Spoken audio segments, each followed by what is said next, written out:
Welcome to my channel. আজকের ভিডিওতে যারা 2024 সালে মাধ্যমিক পরীক্ষা দেবে তো তাদের জন্য এবিটিএ টেস্ট পেপারের 2 নম্বর কোশ্চেনগুলো সমাধান করব। তো আগে দেখবে অনেক সমাধান করে দেওয়া হয়েছে, তো যদি না দেখে থাকো আমি ডিসক্রিপশন বক্সে লিঙ্ক দিয়ে দেবো, প্লে লিস্ট থেকে দেখে নেবে। আর এখানে আজকে করব 671 পাতা, মানে 672 পাতারটা। আগে শর্ট কোশ্চেনগুলো ওই পাতার করে দেওয়া হয়েছে, 1 নম্বরের সমস্ত প্রশ্ন, শূন্যস্থান, সত্য মিথ্যা সব করে দেওয়া হয়েছে। তো আজকে 2 মার্কসের প্রশ্নগুলো সমাধান করব। দেখো, প্রথম প্রশ্নটা আছে যে বার্ষিক নির্দিষ্ট চক্রবৃদ্ধি হার সুদে কিছু টাকা n বছরে দ্বিগুণ হলে কত বছরে 4 গুণ হবে। তো আমি সব প্রশ্নের উত্তরগুলো করে রেখেছি, একটু ভালো করে দেখে নাও।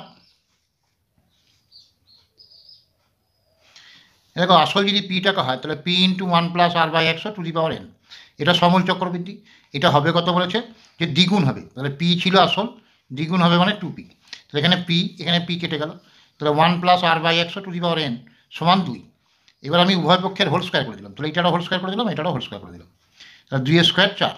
তাহলে 1+r/100 ইন্টু 2 মানে 2n সমান 4। এরপরে পি টাকার ওই একই হার সুদে আমি ধরে নিলাম x বছরে 4 গুণ হবে। তাহলে পি ইন্টু 1+r/100 সমান 4p।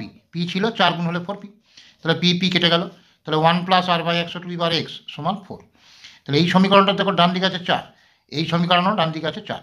এই সমীকরণ দুটো যদি তুলনা করি তাহলে ডান দিক যেহেতু সমান, বাঁ দিকও সমান।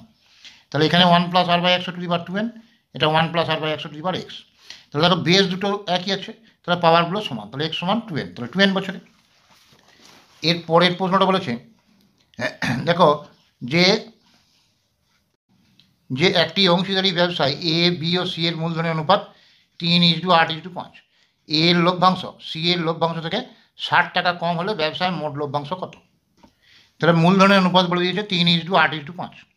তাহলে আমি এটা সাধারণ গুণিতক x ধরে নিলাম, তাহলে 3x এটা 8x এটা 5x, যেখানে x নট ইকুয়াল টু 0। এবারে এ এর লাভ 3x হবে, সি এর লাভ 5x হবে। এইটার থেকে এটা কত কম বলেছে, 60 টাকা। তাহলে শর্তানুসারে 5x - 3x সমান 60। তাহলে x সমান কত বেরোবে, 60/2 মানে 30। মোট লভ্যাংশ মানে এগুলো যোগ, মানে এই অনুপাতগুলোর যোগফল, এগুলোই তো লভ্যাংশ বা এগুলোই মূলধনের অনুপাত। তো 3x + 8x + 5x মানে 16x। এক্সের ভ্যালু বেরিয়েছে 30, তাহলে 16 × 30 মানে 480 টাকা। এর পরের প্রশ্নটা বলেছে দেখো যে ax² + bx + 35 সমান 0 দ্বিঘাত সমীকরণের বীজদ্বয় -5 ও -7 হলে a ও b এর মান কত। তাহলে সমীকরণটা আমার দেওয়া আছে এইটা। এবার দুটো বীজ মানে একটা আলফা সমান -5, বিটা সমান -7। এবার আমরা কি জানি, বীজদ্বয়ের গুণফল মানে আলফা ইন্টু বিটা সমান c/a। এখানে c মানে 35/a। আলফা দেখো -5, বিটা -7, গুণ করলে তাহলে 35, আর এখানে আছে 35/a। তাহলে 35 এখানে কেটে গিয়ে 1 থাকলো, 35 একে, তাহলে বজ্র গুণ করলে a সমান 1। এবার বীজদ্বয়ের সমষ্টি কী হয়, -b/a। এখানে -b/a। আলফা মানে কত আছে, একটা বীজ -5, বিটা মানে কত আছে -7 সমান -b/a। তাহলে -5 আর -7 কত, -12 সমান -b। একটা থাকাও যা, না 1 দিয়ে ভাগ করলে b হবে, তো একটা থাকাও যা না থাকাও তাই, তাহলে মাইনাস মাইনাস কেটে যাবে, তাহলে b সমান 12। এর পরের প্রশ্নটা বলেছে দেখো ABCD একটা বৃত্তস্থ চতুর্ভুজ, ও বৃত্তের কেন্দ্র যদি কোণ COD সমান 120 ডিগ্রি এবং কোণ BAC সমান 30 ডিগ্রি হয় তবে BOC এবং BCD এর মান কত। তাহলে দেখো এই যে ABCD এটা বৃত্তস্থ চতুর্ভুজ, দিয়ে বলে দিয়েছে কোণ COD এটা ওটা কেন্দ্র 120 ডিগ্রি, আর বলে দিয়েছে CAB বা BAC বলতে পারে, এটা 30 ডিগ্রি বলা আছে। যে আমাকে বার করতে বলেছে BCDটা আর BOCটা, ওই কোণ দুটো বার করতে বলেছে। দেখো এই CD এই যে উপচাপ, এই উপচাপ দ্বারা এই CODটা কেন্দ্রস্থ কোণ, আর CADটা বৃত্তস্থ কোণ, বৃত্তস্থ কোণ। তাহলে এই কেন্দ্রস্থ কোণ বৃত্তস্থ কোণের দ্বিগুণ হয়, তাহলে কেন্দ্রস্থ কোণটা বলা আছে 120 ডিগ্রি, তাহলে বৃত্তস্থ কোণটা হবে 120/2 সমান 60 ডিগ্রি, এইটাই লেখা আছে। এবার দেখো BAD এই ধারে কোণটা কত ছিল 30, আর এই ধারে কোণটা আমার কত বেরোলো 60, তাহলে BAD গোটা কোণটা কত হবে 60 + 30 মানে 90 ডিগ্রি। এবারে ABCD বৃত্তস্থ চতুর্ভুজ, বৃত্তস্থ চতুর্ভুজের কী হয়, বিপরীত কোণগুলি পরস্পর সম্পূরক। তার মানে এই কোণটা আর উল্টো দিকের কোণটা এই দুটোর সমষ্টি 180 ডিগ্রি। তারপরে BCD এই কোণটা কত হবে 180 থেকে 90 বিয়োগ মানে 90 ডিগ্রি। এরপরে দেখো এই BC উপচাপ দ্বারা গঠিত এই BOC কেন্দ্রস্থ কোণ, আর BOC কেন্দ্রস্থ কোণ, আর BAC বিএসি এটা বৃত্তস্থ কোণ। এই বিসি চাপ দ্বারা, এই যে বিসি চাপ দ্বারা বিওসি কেন্দ্রস্থ কোণ আর বিএসি বৃত্তস্থ কোণ। কেন্দ্রস্থ কোণ বৃত্তস্থ কোণের দ্বিগুণ হয়। এই কোণটা বলা ছিল 30 ডিগ্রি, তাহলে বিওসিটা হবে 30 × 2 মানে 60 ডিগ্রি। এইখানটা লিখতে বলেছিল 30 × 2। এইটা হচ্ছে বৃত্তস্থ কোণ আর এটা কেন্দ্রস্থ কোণ। কেন্দ্রস্থ কোণ বৃত্তস্থ কোণের দ্বিগুণ, তাহলে 60 ডিগ্রি। এর পরের প্রশ্নটা বলা আছে দেখো, যে দুটি বৃত্তের ব্যাসার্ধ 8 সেমি ও 3 সেমি, তাদের কেন্দ্রদ্বয়ের দূরত্ব 13 সেমি। বৃত্ত দুটির একটি সরল সাধারণ স্পর্শকের দৈর্ঘ্য নির্ণয় করা। তারপরে এই একটা বৃত্ত, এর ব্যাসার্ধটা হচ্ছে 8 আর এর ব্যাসার্ধটা হচ্ছে 3। এদের সরল সাধারণ স্পর্শক হচ্ছে পি কিউ। তাহলে এইটা একটা দেখবে সূত্র আছে, তোমরা আশা করি জানো, যে এই বৃত্তটার ব্যাসার্ধ এ সমান 8, এই বৃত্তটার ব্যাসার্ধ বি সমান 3 আর কেন্দ্রদ্বয়ের দূরত্ব সি এটা সমান বলা আছে 13 সেমি। তাহলে সরল সাধারণ স্পর্শকের দৈর্ঘ্য হবে পি কিউ সমান √c² - a - b² আর যদি এটা তির্যক স্পর্শক বলতো তাহলে এটা প্লাস হতো। এখানে সি মানে 13² মাইনাস 8 - 3 হোল স্কোয়ার। তো 13² 169 মাইনাস 8 থেকে 3 বিয়োগ করে 5² 25, এটা থেকে এটা বিয়োগ করলে 144। তাহলে এটা পি কিউ সমান 144-এর বর্গমূল মানে 12 সেমি। এবার এখানে একটা কথা লিখে নেবে যে ধনাত্মক মানটি ধরে, কারণ ঋণাত্মক দিয়ে দৈর্ঘ্য হয় না। এর পরেরটা বলেছে দেখো, যে সমকোণী ত্রিভুজ এবিসি এর এ বিন্দু থেকে অতিভুজ বিসি এর উপর এডি লম্ব টানা হলো। বিসি সমান 13 সেমি, বিডি সমান 4 সেমি আর এডি সমান কত? তাহলে একটা সমকোণী ত্রিভুজ এ বিসি, অতিভুজ বলে যে বিসি, তাহলে সমকোণ হচ্ছে এই এ কোণটা বিএসিটা। এবার এখান থেকে একটা লম্ব টানা হয়েছে এডি। এবার বলে দিয়েছে আমাকে বিডি সমান 4 আর বিসি মানে এই গোটাটা বলে দিয়েছে 13। তাহলে ডিসিটা কত হবে? গোটাটা 13, এখান থেকে এটা 4, তাহলে বাকিটা হবে 13 থেকে 4 বিয়োগ মানে 9 সেমি। এবারে তোমরা সদিশতার সূত্র থেকে জানো যে AD² সমান BD × DC।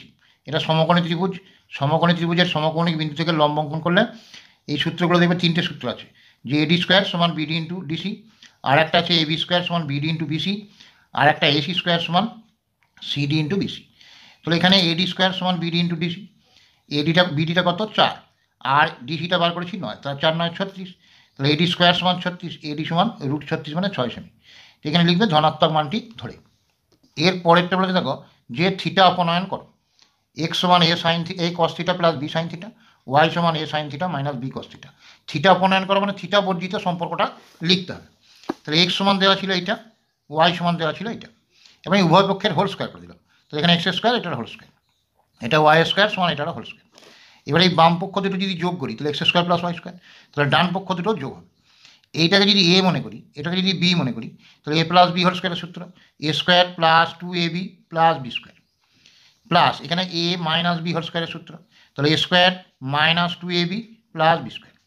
এবার দেখো +2ab sin θ cos θ আর -2ab sin θ cos θ কেটে গেল, তাহলে এখানে থাকলো a² cos² θ plus b² sin² θ, a² sin² θ plus b² sin² θ। এবার দেখো এখানে a² cos² θ আর এইটা, এই দুটোকে এক জায়গায় লিখলে a²টা যদি কমন নিই তাহলে sin² θ প্লাস cos² θ, আর এখানে b² sin² θ b² sin² θ। এখানে আমার এটা লিখতে ভুল হয়েছে, এটা cos θ ছিল, এটা ছিল cos θ, তাহলে b² এটা হবে cos² θ। তাহলে এই b² দুটো যদি কমন নিই তাহলে এখানে sin² θ প্লাস cos² θ, এখানে b cos θ ছিল, এটা আমার লিখতে ভুল হয়ে গেছে। তাহলে এখানে a² আর sin² θ প্লাস cos² θ মানে 1 প্লাস এখানে b² এটা মানে 1, তাহলে b² × 1 এটা a² × 1, তাহলে গুণ করলে a² + b²। এটা হলো থিটা বর্জিত সম্পর্ক। এর পরেরটা বলেছে দেখো, যে sin θ প্লাস cosec θ সমান 2 হলে sin to the power 7 θ plus cosec to the power 7 θ সমান কত? তাহলে এখানে দেখো দেওয়া আছে sin θ প্লাস cosec θ সমান 2, তাহলে এখানে লিখলাম sin θ, cosec θ মানে 1/sin θ, তাহলে লসাগু হলো sin θ, এটা যোগ করলে কী হবে, এটা sin² θ প্লাস 1 সমান 2। এবারে বজ্রগুণ যদি করি তাহলে দেখো sin² θ প্লাস 1 আর এটা হবে 2 sin θ, 2 sin θটাকে বাঁ দিকে নিলে মাইনাস হয়ে যাবে, তাহলে sin² θ মাইনাস 2 sin θ প্লাস 1 সমান 0। তাহলে sin θটাকে যদি a মনে করি তাহলে a² - 2ab প্লাস b², তাহলে a - b হোল স্কোয়ার সমান 0। তাহলে sin θ -1 সমান কত হবে 0, 0-এর বর্গমূল 0ই হবে, তাহলে sin θ সমান 1টা এদিকে গেলে 1।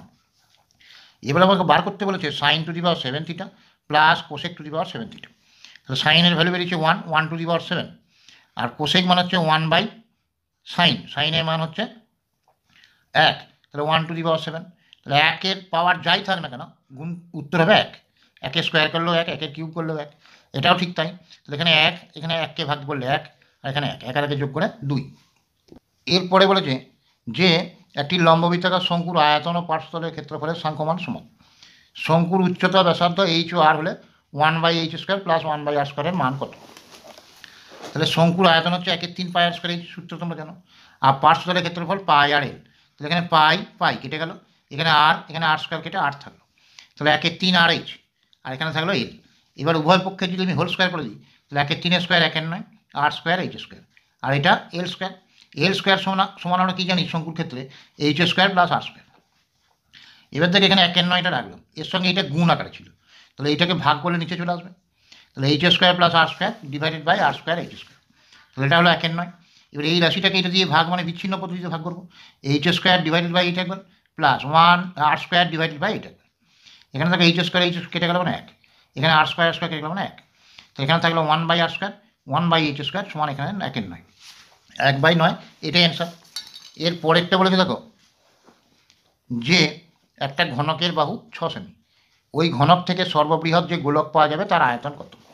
তাহলে ঘনকের প্রতিটা তল বর্গাকার, মানে এটাও 6, এটাও 6, এটাও 6, এটাও 6। এবার আমি একটা তল দিয়ে দেখাচ্ছি, গোলক যদি কাটি একবারে সর্ববৃহৎ যদি কাটি, তাহলে গায়ে গায়ে ঠিকই থাকবে এই ধারগুলোর। তার মানে এইখান থেকে এইটা হবে গোলকের ব্যাস, এইটা সমান কি ঘনকের বাহু। তাহলে এটাও যা এটাও তাই, ঘনকের বাহু সমান গোলকের ব্যাস সমান 6 সেমি। তাহলে ব্যাসার্ধ কত? 6/2 মানে 3 সেমি। এবার আয়তনের ফর্মুলা হচ্ছে 4/3 পাই আর কিউব মানে 3 কিউব। তাহলে 4/3 পাই 3 কিউব মানে 27, 3 9 27, তাহলে 4 9 36 পাই ঘন সেমি। এর পরেরটা বলেছে দেখো একটা পরিসংখ্যা বিভাজনের গড় 8.1, সিগমা FI/XI সমান 132 প্লাস 5K এবং সিগমা FI সমান 20 হলে কে এর মান কত? আমরা গড়ের ক্ষেত্রে কি সূত্র জানি, যে এক্স বার সমান sigma FI/XI by sigma FI। X bar মানে গড়টা বলেছে 8.1, আর এইটা বলে দিয়েছে 132 প্লাস 5K, আর সিগমা FI বলেছে 20। তাহলে এখানে নিচে কিছু নাই মানে 1 আছে, এইটার সঙ্গে 1 গুণ মানে এটাই হবে, আর 20-র সঙ্গে এটা গুণ। দেখো শূন্যটা প্রথমে বসিয়ে দিলাম, 2 1 2, 2 1 16, 162.0, দশমিকের পর শূন্যটা কেটে গেল। তাহলে 5K সমান 132টা দিন গেলে মাইনাস হবে, তাহলে 5K সমান 30, তাহলে K সমান 30/5 মানে হচ্ছে 6। তাহলে K এর ভ্যালু কত? 6। তো এটাই অ্যান্সার। তো 2 মার্কসের সমস্ত প্রশ্নগুলোর উত্তর হয়ে গেল। তো যদি ভিডিও ভালো লেগে থাকে বা কারো কোনো সুবিধা থাকে, তাহলে পরে আমাকে হোয়াটসঅ্যাপে বা কমেন্টে জানাতে পারো। আগেকার ভিডিওগুলো না দেখে থাকলে ডিসক্রিপশন বক্সে লিঙ্ক দিয়ে দেবো, ওখান থেকে দেখে নিন।